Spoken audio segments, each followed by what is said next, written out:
Hey Chirag, thanks a lot for sparing time on a Sunday and sharing your experience with the MG Hector with us. Thanks, Amit, for having me at Motoroids. I've always been following your channel, so it's a pleasure to finally meet you in person and Thanks a lot. possibly share my experience about my Hector. Tell us a little bit about yourself first, what you do and what led you to the purchase of the MG Hector. Sure. So I work for an e-commerce company, and I before getting this Hector, I had the Honda City. But I was looking to upgrade.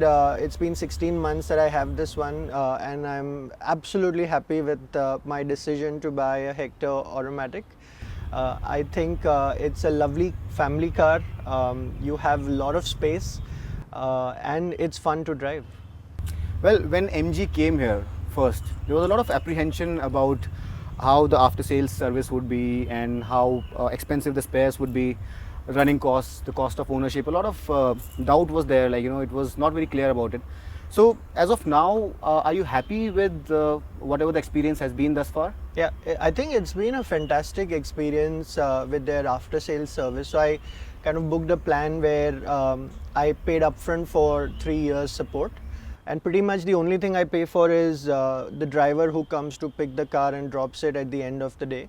Apart from that, there's no service cost that I pay, and I also, because of COVID, MG has extended most of the service since we couldn't send the car in the first couple of months. So I think as a company, they've done a lot to kind of support customers even during the lockdown with service, and overall, I think the experience is fantastic with their team.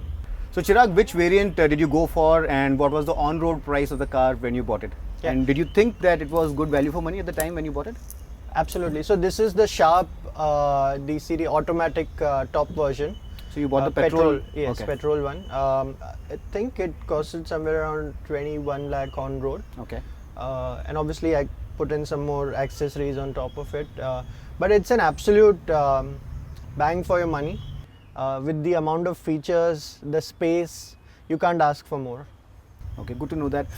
Did you also go for the buyback program that MG has, where they're giving you up to 60% of your value of the car back even after a use of 3 years? Did you go for that package? Yeah, so no, I haven't gone for that package, but I have recently read in papers that they are pretty much offering up to 90% on a buyback if you're upgrading, say, to a Gloucester. And I pretty much have been following Gloucester. I've seen your review of Gloucester, so I am very keen that probably upgrade it in another 8 to 9 months. Are you saying that even after using it for almost 1.5 years, you're getting 90% of yes, the money back? Yes, I've seen a lot of cases where customers have been able to upgrade at 90-95% buyback of the Hector.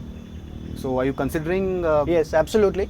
I think so Gloucester was not in market when I got this, but now when I see it, the features, the cabin, I think it's phenomenal the way they are focusing on giving you that value for money at that price point. I think it's phenomenal what MG is doing. They're pretty much changing the game in market in this segment.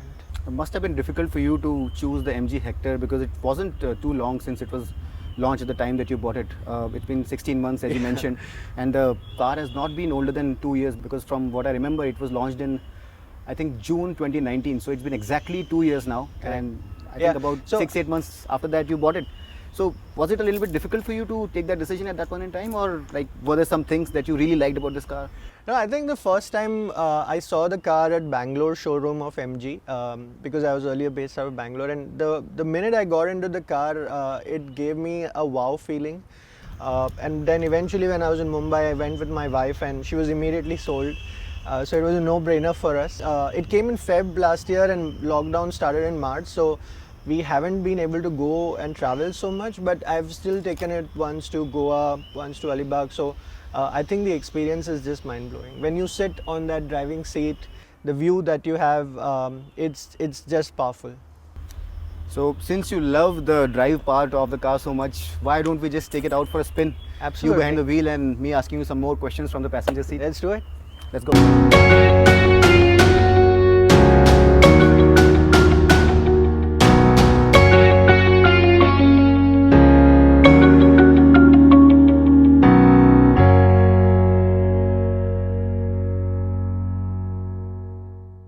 So Chirag, you have owned this car for over a year now, Yeah. almost 1.5 years. Yeah. So which features of this car appeal to you the most? Yeah, I would say the central panel, very interactive, has a lot of features. The connectivity that it provides in terms of navigation, or even the Ghana app that it has with 3-year subscription, an attached SIM for emergency calling back to the MG service center. So it has a lot of amazing features. Obviously, this is where my son also likes to spend time and enjoys on the central panel, fiddling around with it. Which features you like using your voice for the most? Like there are a lot of voice commands also on this car. I think it was the first car with voice commands for some mechanical operations. So do you use them often or? Yeah, I mean, not very often, but yes, I mean, the sunroof command or opening the windows, I think these are the common commands that we pretty much end up using pretty often. What else apart from the big screen, which is like quite obvious? Everybody loves that big screen. No other car in this segment has such a huge screen. But any other features that you like in particular about the car while you're driving it? Something that aids you, helps you, or something that you think that it has changed your life for good? If probably you're driving something else, you miss that feature, something like that. I would say more than feature is the space and comfort. I'm 6 foot tall, so for me to have enough of head space, I'm pretty much adjusting my seat to the far end. So even when somebody's sitting behind me, they have enough space. So I feel that is something that MG has really managed to get the combination right in terms of the height and width of the car, and I feel it's pretty airy as well. 360-degree camera, do you use it often? Oh yes, absolutely. I have now pretty much stopped looking behind when I have to take reverse. I pretty much use the 360-degree cam. I do feel that they can improve the quality of camera a little bit, and even the sensitivity of the screen, but apart from that, I think it's a fantastic feature.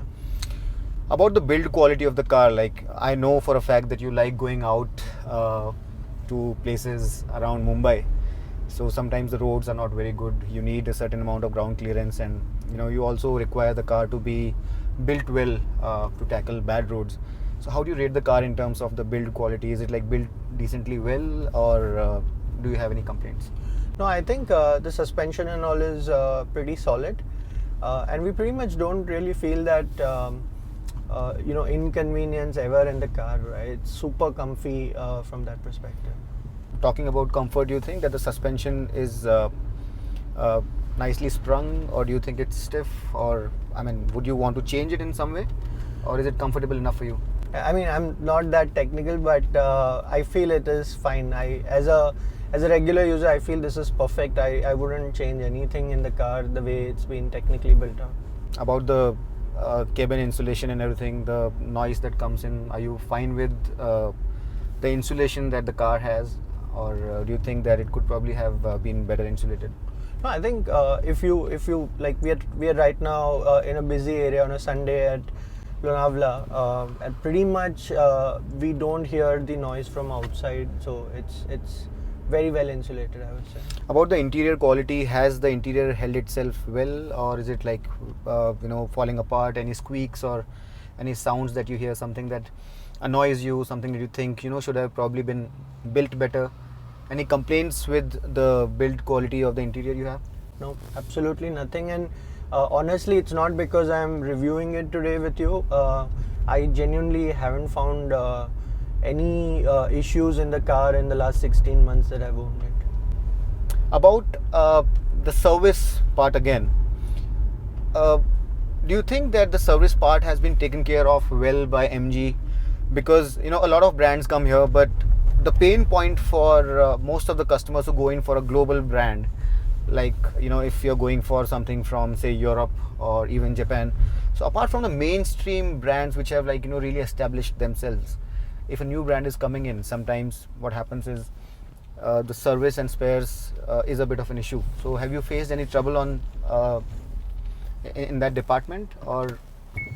No, I mean, honestly, I feel yes, in Mumbai right now they have just 2 service centers. They're pretty still new, I would say, and give them that benefit that hopefully with the increased sales, they may also focus on developing their service network. So you have the automatic version, and I'm sure that you bought the automatic version because probably you drive the car a lot within the city.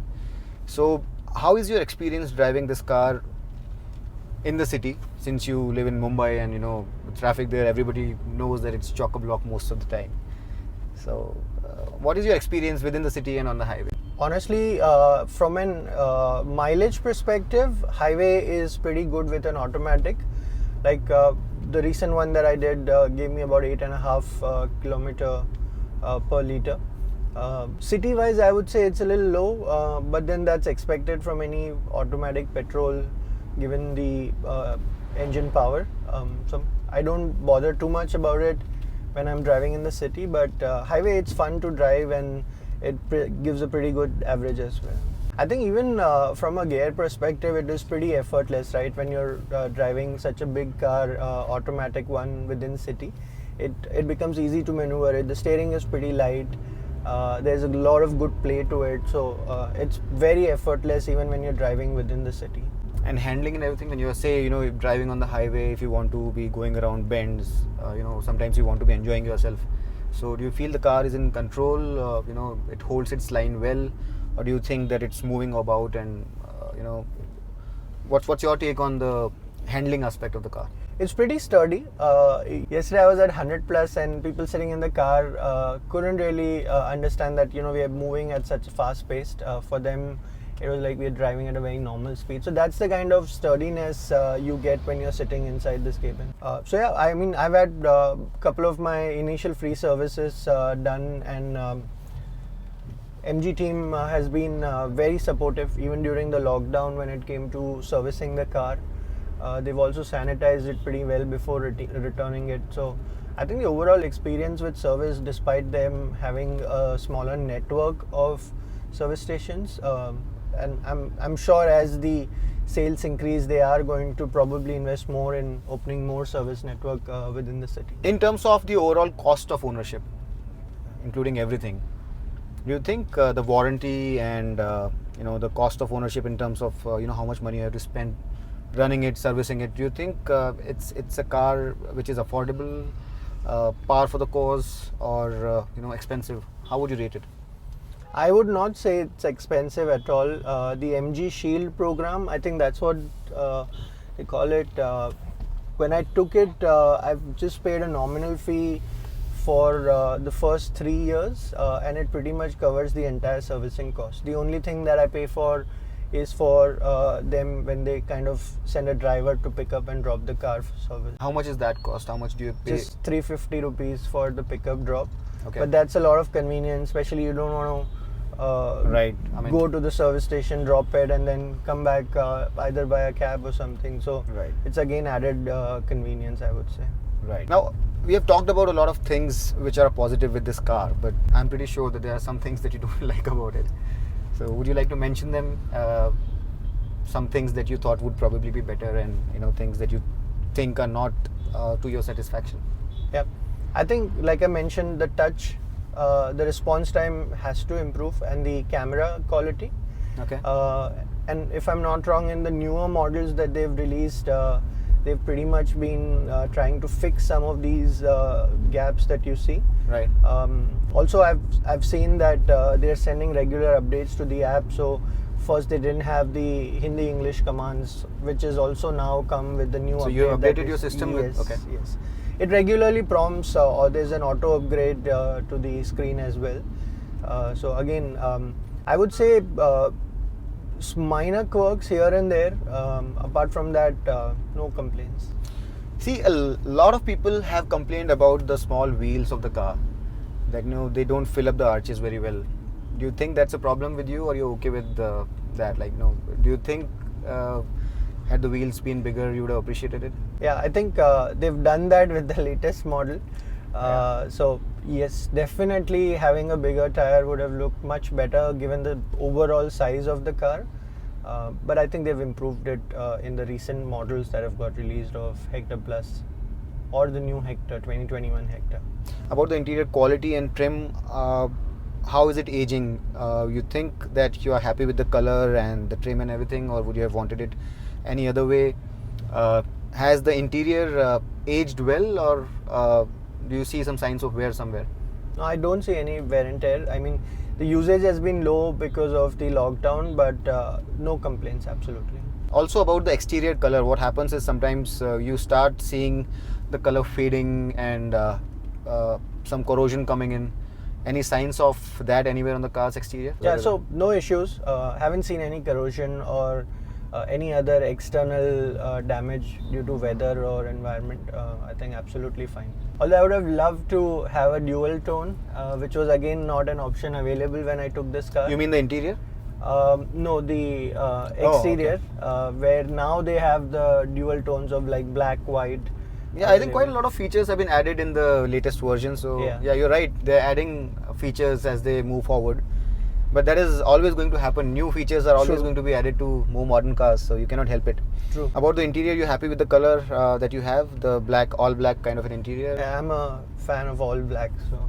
Now they have a dual tone. So. Yes, I've seen that, and I think even in the new Gloucester, the finish that they have, the color that they have, the beige one, it looks very good. But I'm very happy with the black tone that I have. You are someone who's leaning more towards the sports kind of an interior. True. I think one other piece which I feel now the competition is really catching up with Hector. I think MG launched with a lot of industry first features, but now a lot of cars which are competing in the same segment have come up with a lot of new features which are not there in MG, like the ventilated seats, or even you have the blind spot view on your instrument console.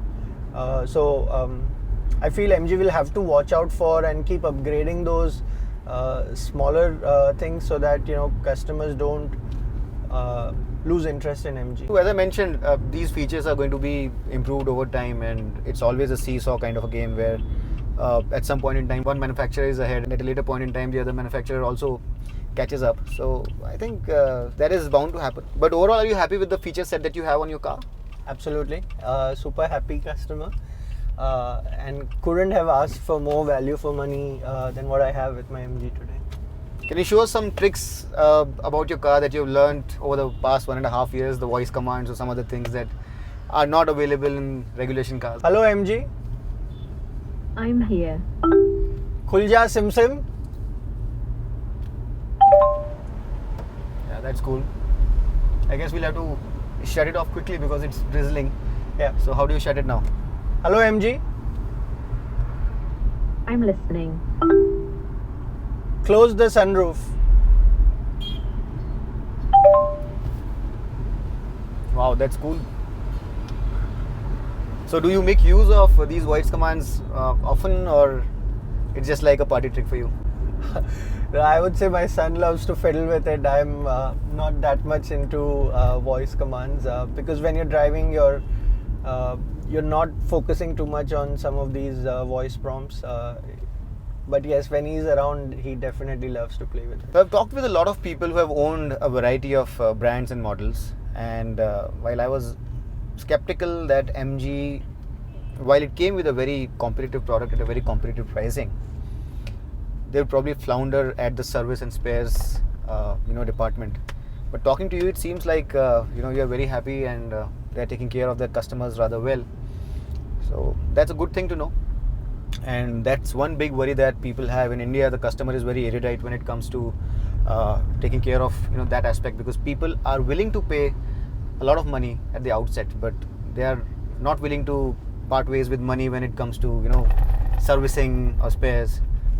So compared to some other brands and models, mainstream models, I would say, you think that it's been taken care of well, and that you did not have to spare any extra money? No, I haven't had to put in any extra money. I would definitely recommend MG in this segment for anybody looking for a comfortable 5-seater kind of an SUV with a lot of space, lot of tech features. It is definitely the car to buy. What about the missus? Is the back seat or the passenger seat good enough for her? Does she have any complaints? Other family members, do they have any complaints about the boot space or the back seat space? Or any other things that might be a bother for the family, or like, you know, for the elderly in the family, or No, I wouldn't say anything, Amit. I haven't heard any complaints from my family members who pretty much sit on the rear seat. They've all enjoyed the ride. I think when the moon roof is open, it gives a very white and bright feeling inside the compartment, because you have such a big panoramic sunroof on top of you. So the feeling is always a happy one when we are in the car.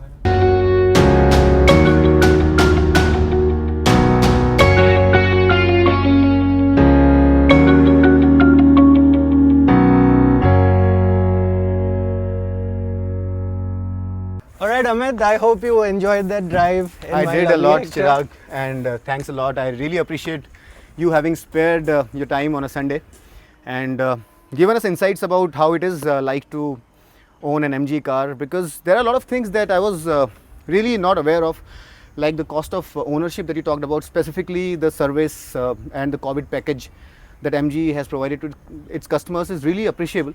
So I'm pretty sure that the people who are watching us right now would be able to understand better as to what it is like to buy an MG car, and a lot of perceptions, myths which are around owning a big car will be busted. So it was very, very insightful, and I thank you wholeheartedly, No, and on thanks. behalf of our viewers as well.